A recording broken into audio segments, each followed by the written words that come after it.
ഈ വീഡിയോയിൽ മിഡിൽ ഈസ്റ്റുമായിട്ട് ബന്ധപ്പെട്ട കുറച്ച് ഡെവലപ്മെൻറ്റ്സ് ആണ് നമ്മൾ നോക്കുന്നത്. ഇന്നത്തെ ഇസ്രായേലിൻ്റെ ഉള്ളിലേക്ക് ഇന്നലെയും തുടരെ ഇറാൻ്റെ സൈഡിൽ നിന്നും മിസൈലുകൾ വന്നിട്ടുണ്ട്. സെൻട്രൽ ഇസ്രായേൽ ഭാഗത്താണ് ഫോക്കസ് ചെയ്ത് വന്നത്. ഇതിനകത്ത് റെഹോട്ട് എന്ന് പറഞ്ഞ സ്ഥലത്ത് വീടിന് ഡാമേജ് സംഭവിച്ചിട്ടുണ്ട്. 2 മിസൈലുകളാണ് അവർ അയച്ചത്. അത് രണ്ടും തന്നെ ഇന്റർസെപ്റ്റ് ചെയ്യപ്പെട്ടിട്ടുണ്ട്. ഡെബ്രി വന്ന് പതിച്ചിട്ടാണ് ഈ വീടിന് ഡാമേജ് സംഭവിച്ചിരിക്കുന്നത്. ഇന്നലെ ഇസ്രായേൽ തെഹ്റാൻ്റെ ഉള്ളിൽ തകൃതിയായിട്ടുള്ള ആക്രമണങ്ങൾ നടത്തിയിട്ടുണ്ട്. ആ ആക്രമണത്തിൻ്റെ ഫൂട്ടേജസ് ഞാനിവിടെ വെച്ചിട്ടുണ്ട്. IRGCയുടെ ഓഫീസുകളും അവരുടെ കമാൻഡ് സെൻറ്ററുകൾ, ഇതേപോലത്തെ IRGCയുമായിട്ട് ബന്ധപ്പെട്ട ഓഫീസുകളാണ് ഇസ്രായേൽ മൊത്തത്തിൽ ടാർഗറ്റ് ചെയ്ത് അറ്റാക്ക് നടത്തിയത്.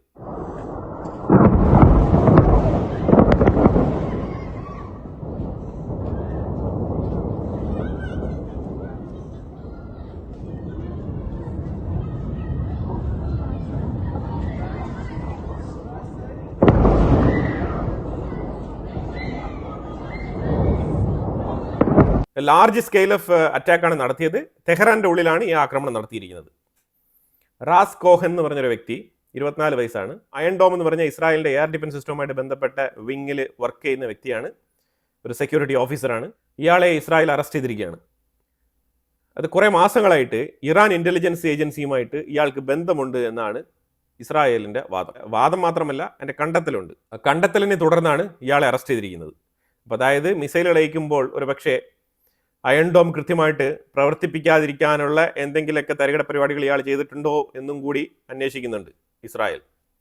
പക്ഷേ എയർ ഡിഫൻസ് സിസ്റ്റം, ഒരു രാജ്യത്തിൻ്റെ എയർ ഡിഫൻസ് സിസ്റ്റത്തിൻ്റെ കൺട്രോൾ നിർവഹിക്കുന്ന ആ ഒരു റിസർവിസ്റ്റ് കമാൻഡിൽ വർക്ക് ചെയ്യുന്ന ഒരു വ്യക്തി ഇത്തരത്തിൽ മറ്റൊരു രാജ്യത്തിൻ്റെ ഇൻ്റലിജൻസ് ടീമുമായിട്ട് ടൈപ്പിലുണ്ടാവുക എന്ന് പറയുന്നത് അത്ര നിസ്സാര കാര്യമല്ല. ഇനി ഇതുപോലെ എത്ര എണ്ണം ഇനി ഇസ്രായേലിൻ്റെ ഉള്ളിൽ ഉണ്ട് എന്നുള്ളതും കൂടി കണ്ടെത്തേണ്ടിയിരിക്കുന്നു. യഹിയ സാരി ഹൂത്തികളുടെ സ്പോക്സ് പേഴ്സണാണ്. പുള്ളിക്കാരൻ പറഞ്ഞിരിക്കുന്നത് ഞങ്ങളും കൂടി വൈകാതെ ഇസ്രായേലിനെതിരെയുള്ള യുദ്ധത്തിൽ പങ്കെടുക്കും. കൂടുതൽ അമേരിക്കയും ഇസ്രായേലും അഗ്രസീവായിട്ട് ഇറാൻ്റെ മേളിൽ ഇനി ആക്രമണം തുടർന്നു കഴിഞ്ഞാൽ ഞങ്ങളും പങ്കെടുക്കുമെന്നാണ് പറഞ്ഞിരിക്കുന്നത്. ഇതിനകത്തൊരു കാര്യം മനസ്സിലാക്കാനുള്ളത്, ഇനി എന്ത് അഗ്രസീവ്? ഓൾറെഡി തന്നെ അഗ്രസീവായിട്ട് തലപ്പത്തുള്ള കംപ്ലീറ്റ് ആൾക്കാരെയും വൈപ്പ് ഔട്ട് ചെയ്ത് കളഞ്ഞിരിക്കുകയാണ്. Fully eliminated. ചില ആൾക്കാരുടെ തലയ്ക്ക് 10 മില്യനൊക്കെ പ്രഖ്യാപിച്ചിട്ടുണ്ടായിരുന്നു ബൗണ്ടി. ആ ആൾക്കാരും കൂടി ചേർത്തിട്ടാണ് ഇസ്രായേൽ വൈപ്പ് ഔട്ട് ചെയ്തുകൊണ്ടിരിക്കുന്നത്. ഈ സാഹചര്യത്തിൽ പുള്ളിക്കാരൻ എവിടെയായിരുന്നു എന്ന് എനിക്ക് മനസ്സിലാവുന്നില്ല. ഉറക്കത്തിലായിരുന്നു എന്നുള്ളതാണ് ഒരു ഡൗട്ട്. കാരണം പെട്ടെന്ന് വന്നിട്ട് ഇനി അഗ്രസീവായിട്ട് ഇറാൻ്റെ മേളിൽ ആക്രമണം നടത്തിയാൽ ഞങ്ങൾ ഇറങ്ങും എന്നൊക്കെ പറഞ്ഞു കഴിഞ്ഞാൽ മനസ്സിലാക്കാൻ പറ്റുന്നില്ല. എനിവേ, പുള്ളിക്കാരൻ ഒരു സമാധാനത്തിന് വേണ്ടി പറഞ്ഞായിരിക്കാം. കാരണം എന്തെങ്കിലുമൊക്കെ ഒന്ന് പറയണമല്ലോ. കാരണം ഹിസ്ബുള്ള ഇവിടെ തുള്ളിച്ചാടി രംഗത്തിറങ്ങിയിട്ടുണ്ട്. അതിനുള്ള അടി അവർ വാങ്ങിച്ചു കൂട്ടുന്നുണ്ട്. അപ്പോൾ അതിനെ തുടർന്ന് ഇവരും എന്തെങ്കിലുമൊക്കെ പറയണമല്ലോ. ഇവരും പ്രോക്സികളാണല്ലോ, കൂറുള്ള പ്രോക്സികളാണ്. അപ്പോൾ അതുകൊണ്ട് തീർച്ചയായിട്ടും എന്തെങ്കിലുമൊക്കെ പറഞ്ഞേ പറ്റൂ. ഇവർക്ക് ഒറ്റ ദിവസം ഇസ്രായേലിൻ്റെ ആക്രമണം കിട്ടിയതേ ഉള്ളൂ. എൻറ്റയർ ക്യാബിനറ്റ് ഹൂത്തികളുടെ വൈപ്ഡ് ഔട്ടാണ്. ആ ഒറ്റ ഇൻസിഡൻറ്റിന് ശേഷം യമൻ ഭയങ്കര സമാധാനത്തിലാണ്. പ്രസ്താവനകളൊക്കെ വരുന്നുണ്ട്, പക്ഷെ വലിയ ആഘോഷങ്ങളൊന്നുമില്ല. അതാണ് നിലവിൽ മനസ്സിലാക്കാൻ പറ്റുന്നത്. എനിവേ, ഈ പ്രസ്താവനയോടുകൂടി നിന്നാൽ അവർക്ക് കൊള്ളാം. ഈ പ്രസ്താവനയ്ക്ക് അതീതമായിട്ട് അവരെന്തെങ്കിലുമൊക്കെ പ്രവർത്തികൾ കാണിച്ചു തുടങ്ങിക്കഴിഞ്ഞാൽ തീർച്ചയായിട്ടും നല്ല അടി കിട്ടും, ഉറപ്പാണ്. ജപ്പാൻ്റെ പ്രധാനമന്ത്രി ടക്കേഷി അമേരിക്കയിൽ വൈറ്റ് ഹൗസിൽ എത്തിയിട്ടുണ്ട്. ട്രംപുമായിട്ട് ചർച്ച നടത്തി. അമേരിക്ക ചെയ്യുന്നത് ശരിയാണ്, ലോക സമാധാനത്തിന് വേണ്ടിയിട്ടാണ് ട്രംപ് പോരാടുന്നത് എന്നുള്ള തരത്തിലുള്ള പ്രസ്താവനകളൊക്കെ ഇറക്കി അവർ ട്രംപിനെ സൂചിപ്പിച്ച് റെഡിയാക്കി നിർത്തിയിട്ടുണ്ട്. ഇപ്പോൾ ട്രംപ് പറഞ്ഞിരിക്കുന്നത്, ജപ്പാൻ ഇപ്പോഴെങ്കിലും നിങ്ങൾ ഇത്തരത്തിലുള്ള തീരുമാനമെടുത്തത് വളരെ നന്നായി. എനിക്ക് പ്രത്യക്ഷത്തിൽ നിങ്ങളുടെ സഹായത്തിന് ആവശ്യമൊന്നുമില്ല. ജപ്പാൻ്റെ ഹെൽപ്പ് ഇപ്പം ഈ ഒരു പോയിന്റിൽ ആവശ്യമില്ല. പക്ഷേ എന്നാലും നിങ്ങൾ ഈ സ്റ്റെപ്പ് അപ്പ് ചെയ്ത് വന്നത് വളരെ നല്ലതായി. കാരണം ഇല്ലാന്നുണ്ടെങ്കിൽ വല്ലാത്ത ബുദ്ധിമുട്ടായേനെ. കാരണം ട്രംപ് ജപ്പാനും യൂറോപ്യൻ യൂണിയനും എല്ലാം കൂടി ചേർന്നിട്ട് പണി കൊടുക്കാൻ വേണ്ടി ഇരുന്നതാണ്. പ്രത്യേകിച്ച് ജപ്പാൻ്റെ prime minister Sanae Takeshi America visit ചെയ്ത് അവർ തടി തപ്പിയിരിക്കുകയാണ്. ഇല്ലെങ്കിൽ ജപ്പാനായിട്ടുള്ള പണിയും ട്രംപ് റെഡിയാക്കി വെച്ചിരുന്നതാണ്. അപ്പോൾ അപ്പോഴാണ്, ആ പത്രസമ്മേളനത്തിലാണ് കൂടുതൽ ചോദ്യങ്ങൾ ട്രംപിൻ്റെ അടുത്ത് ഉന്നയിച്ചപ്പോഴത്തേക്കും കാർഗ് ഐലൻഡിനെ കുറിച്ചും, അത് വളരെ ഫ്രീ ആയിട്ട് കിടക്കുന്ന ഒരു ഐലൻഡാണ്, അത് എപ്പോൾ വേണമെങ്കിലും നമുക്ക് കൈക്കലാക്കാവുന്നേ ഉള്ളൂ. അതുപോലെ എൻറിച്ച്ഡ് യുറേനിയവുമായിട്ട് ബന്ധപ്പെട്ട ഓപ്പറേഷൻസ്, ഇതുപോലെ പല വിഷയങ്ങളും, ഇറാനുമായിട്ട് ബന്ധപ്പെട്ട പല വിഷയങ്ങളും ഇറാൻ്റെ നടു ഒടിച്ച് കൈ കൊടുത്തിരിക്കുകയാണ്. അവരുടെ നേവൽ ഓഫീസ്, നേവി, അവരുടെ നേവൽ വെസലുകൾ, അതേപോലെ അവരുടെ മിലിറ്ററി ഇൻഫ്രാസ്ട്രക്ചർ, അതേപോലെ കമാൻഡ് യൂണിറ്റുകൾ, മിസൈൽ ഒളിത്താവളങ്ങൾ, സ്റ്റോറേജ് ഗോഡൗൺസ്, ഇതുപോലെ പല സംവിധാനങ്ങളും, അവരുടെ എയർക്രാഫ്റ്റുകൾ, അങ്ങനെ ലിസ്റ്റ് ചെയ്ത് പലതും പറയുന്നുണ്ട്. അതിലുപരിയായിട്ട് ഇറാൻ്റെ ടെറർ റെജീമിലുള്ള പല നേതാക്കൾ, ഇവരൊക്കെ നമ്മൾ മുറ്റൂട് മുടിച്ച് കൈ കൊടുത്തിരിക്കുകയാണ്. ഇനി ഇറാന് ജസ്റ്റ് വാചകമടിക്കാൻ മാത്രമേ പറ്റുള്ളൂ എന്നുള്ള തരത്തിലാണ് ട്രംപ് സ്റ്റേറ്റ്മെൻറ്റ് പറഞ്ഞു വെച്ചത്. ഒരു പരിധിവരെ അത് സത്യസന്ധമായ കാര്യം തന്നെയാണ്. ഇറാൻ്റെ നടു ഒടിഞ്ഞിരിക്കുകയാണ്. മിസൈലുകൾ മാത്രമേ വരുന്നുള്ളൂ. ഈ മിസൈലും തന്നെ ഞാൻ ഇതിന് മുമ്പുള്ള വീഡിയോയിൽ പറഞ്ഞതുപോലെ തന്നെ സെപ്പറേറ്റ് കമാൻഡ് യൂണിറ്റുകൾക്ക് ഓൾറെഡി തന്നെ പ്രീ കമാൻഡുകൾ കൊടുത്തിട്ടുണ്ട്. അതനുസരിച്ചാണ് ഈ മിസൈലുകൾ വന്നുകൊണ്ടിരിക്കുന്നത്. അതും ഓരോന്നായിട്ട് അവസാനം അടിച്ചടിച്ച് ആ മേഖലകളിലൊക്കെ എത്തും. ഇസ്രായേൽ എത്തും, അമേരിക്കയും എത്തും. അത് എത്തുന്നതോടുകൂടി ഈ മിസൈലുകളുടെ വരവും നിലയ്ക്കും. അതോടുകൂടി ഇറാൻ കാലിയാവും. IRGC റെജിം മൂക്കും കുത്തി വീഴേണ്ടി വരും. ഇതാണ് യാഥാർത്ഥ്യം. ഇങ്ങനെ തന്നെയാണ് ട്രംപും പറഞ്ഞു വെക്കുന്നത്. അതുപോലെ എണ്ണപ്പാടങ്ങളെ ആക്രമിക്കേണ്ട എന്ന് ഞാൻ നെതന്യാഹുവിൻ്റെ അടുത്ത് പറഞ്ഞിട്ടുണ്ട്. ഇനി ഇസ്രായേൽ എണ്ണപ്പാടങ്ങൾ ടാർഗറ്റ് ചെയ്യില്ല എന്നും കൂടി ട്രംപ് ഉറപ്പ് പറയുന്നുണ്ട്. അതുപോലെ തന്നെ ഞാൻ ഇന്നലത്തെ വാർത്തയിൽ സൂചിപ്പിച്ചിട്ടുണ്ടായിരുന്നു, ആ സെയിം സെന്റൻസ് പുള്ളിക്കാരൻ റിപ്പീറ്റ് ചെയ്തിരിക്കുകയാണ്. സ്ട്രേറ്റ് ഓഫ് ഹോർമസ് അത് ഞങ്ങൾ യൂസ് ചെയ്യുന്നേ ഇല്ല. ഈ സ്ട്രേറ്റ് ഓഫ് ഹോർമസ് ഞങ്ങൾക്ക് ആവശ്യമേ ഇല്ല, ഞങ്ങൾക്ക് അതുകൊണ്ട് ഒരു ഗുണവുമില്ല. ഇറ്റ് മീൻസ് അമേരിക്കയ്ക്ക് അതുകൊണ്ട് ഒരു ഗുണവുമില്ല. ഞങ്ങൾ സ്ട്രേറ്റ് ഓഫ് ഹോർമസിനെ ഡിഫെൻഡിങ് ചെയ്യുന്നത് മറ്റുള്ളവർക്ക് വേണ്ടിയാണ്. മറ്റുള്ളവർ ലോകരാജ്യങ്ങളിൽ പലരും അത് ഉപയോഗിക്കുന്നുണ്ട്, അത് ഡിപ്പെൻഡ് ചെയ്ത് ജീവിക്കുന്നുണ്ട്. അപ്പോൾ അതുകൊണ്ട് ഞങ്ങൾ അവർക്ക് വേണ്ടിയിട്ടാണ് ഞങ്ങൾ ഈ നടപടി എടുത്തിരിക്കുന്നത്. ഈ സ്ട്രേറ്റ് ഓഫ് ഹോർമസിനെ ഫോക്കസ് ചെയ്യുന്നതും അതുകൊണ്ടാണെന്നാണ് പറഞ്ഞിരിക്കുന്നത് ട്രംപ്. നാറ്റോയ്ക്ക് ഞങ്ങളെ ഈ സ്ട്രേറ്റ് ഓഫ് ഹോർമോസുമായിട്ട് ബന്ധപ്പെട്ട വിഷയത്തിൽ സഹായിക്കാൻ താല്പര്യമില്ലെങ്കിൽ അവർ ചെയ്യേണ്ട. പക്ഷേ ഈ സ്ട്രേറ്റ് ഓഫ് ഹോർമോസ് ഏറ്റവും കൂടുതൽ പ്രയോജനപ്പെടുന്നത് അവർക്കാണ് എന്നാണ് ട്രംപ് പറഞ്ഞിരിക്കുന്നത്. അത് വളരെ കറക്റ്റ് ആയിട്ടുള്ള വിഷയമാണ്. ഇതുതന്നെയാണ് ഞാൻ ഇന്നലത്തെ വാർത്തയിൽ പറഞ്ഞിരുന്നത്. അതുപോലെ US സ്റ്റേറ്റ് ഡിപ്പാർട്ട്മെന്റ് 16.5 ബില്യൺ വർത്തുള്ള ആയുധങ്ങൾ മിഡിൽ ഈസ്റ്റ് രാജ്യങ്ങൾക്ക് സപ്ലൈ ചെയ്യാൻ അപ്രൂവ് ചെയ്തിട്ടുണ്ട്. അതിൽ ഏതാണ്ട് 4.5 ബില്യൺ UAE പിന്നെ മറ്റുള്ള രാജ്യങ്ങൾക്കൊക്കെ ചേർത്തിട്ട്, അതായത് ഈ US ബേസിൽ തന്നെ ഡാമേജ് ആയിട്ടുള്ള കുറേ റഡാർ സിസ്റ്റം, അതേപോലെ പല സംവിധാനങ്ങളുണ്ടല്ലോ. അപ്പോൾ ആ സംവിധാനങ്ങളെല്ലാം തന്നെ റീപ്ലേസ് ചെയ്യാനും പുതുതായിട്ട് THAAD സിസ്റ്റം ഇറക്കി കൊടുക്കാനും തീരുമാനിച്ചിട്ടുണ്ട്. UAEക്ക് 4 THAAD സിസ്റ്റം, താഡ് എയർ ഡിഫൻസ് സിസ്റ്റം അമേരിക്ക കൊടുക്കുന്നുണ്ട്, 4 എണ്ണം UAE. അതേപോലെ മിഡിൽ ഈസ്റ്റിലുള്ള പല രാജ്യങ്ങൾക്കും അവർ എയർ ഡിഫൻസ് സിസ്റ്റം സപ്ലൈ ചെയ്യുന്നുണ്ട്.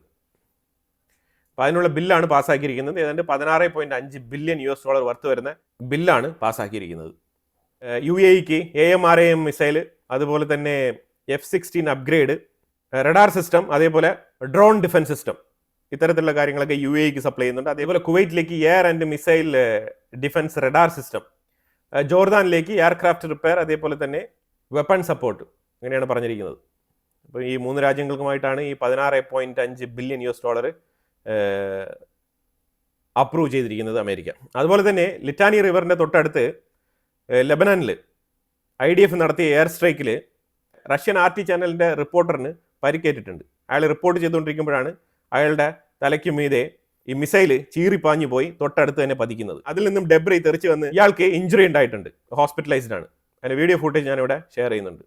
Further rocket attacks were reported against Nahariya and a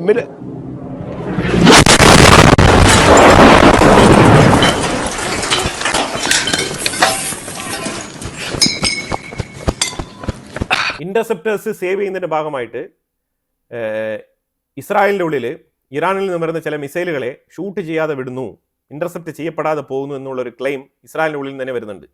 അതായത് ഇത് ഷൂട്ട് ചെയ്യണോ വേണ്ടോ എന്നുള്ളത് തീരുമാനിക്കുന്നത് റഡാർ സിസ്റ്റമാണ്. അവിടെ ഒരു ഓട്ടോണമസ് സിസ്റ്റം ഉണ്ട്, അതാണ് തീരുമാനിക്കുന്നത്. അപ്പോൾ ഇത് ഡെഡ് സ്പേസിൽ പതിക്കും എന്ന് കരുതിക്കൊണ്ടാണ് ഈ ഇന്റർസെപ്റ്റേഴ്സ് എജക്റ്റ് ചെയ്യാതിരിക്കുന്ന ഒരു സാഹചര്യം ഉണ്ടാകുന്നത്.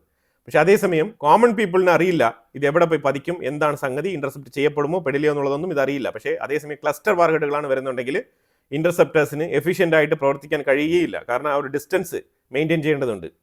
അപ്പോൾ ആ ഫസ്റ്റ് ഇന്റർസെപ്ഷൻ എവിടെ നടക്കുന്നുണ്ടോ അതിനനുസരിച്ചായിരിക്കും രണ്ടാമത് ഈ ക്ലസ്റ്ററായിട്ട് ചെതറുന്ന ഈ വാർഹെഡുകൾക്ക് വേണ്ടിയിട്ടുള്ള ഇന്റർസെപ്ഷൻസ് നടക്കേണ്ടത്.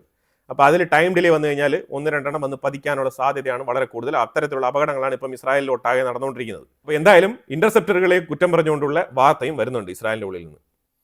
യൂറോപ്യൻ ലീഡേഴ്സ്, വലിയ ലോക നേതാക്കളാണ്, 2 പേര് ചർച്ച നടത്തിയിട്ടുണ്ട്.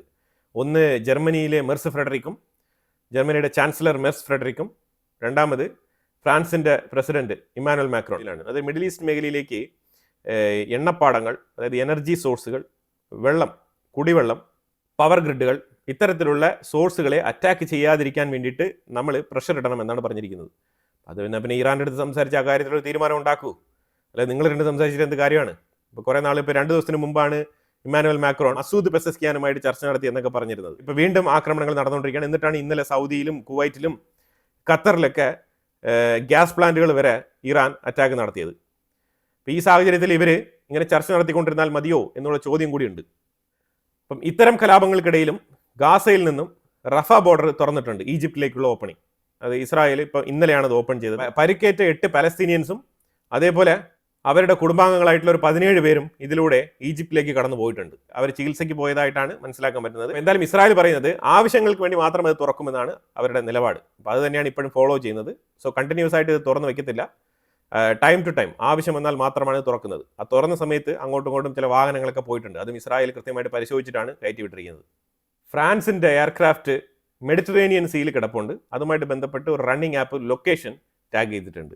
ആർക്ക് വേണേലും ഇപ്പോൾ ഇതിൻ്റെയൊക്കെ ലൊക്കേഷൻ കണ്ടെത്താമെന്ന് പറഞ്ഞു കഴിഞ്ഞാൽ ഇത് ഡേഞ്ചറാണ്. കാരണം എന്താ വെച്ചാൽ ചൈനയുടെ ബൈഡു എന്ന് പറഞ്ഞ ആ ഒരു സിസ്റ്റമാണ്, ലൊക്കേഷൻ മാപ്പിംഗ് സിസ്റ്റമാണ് ഇറാൻ ഉപയോഗിക്കുന്നത്.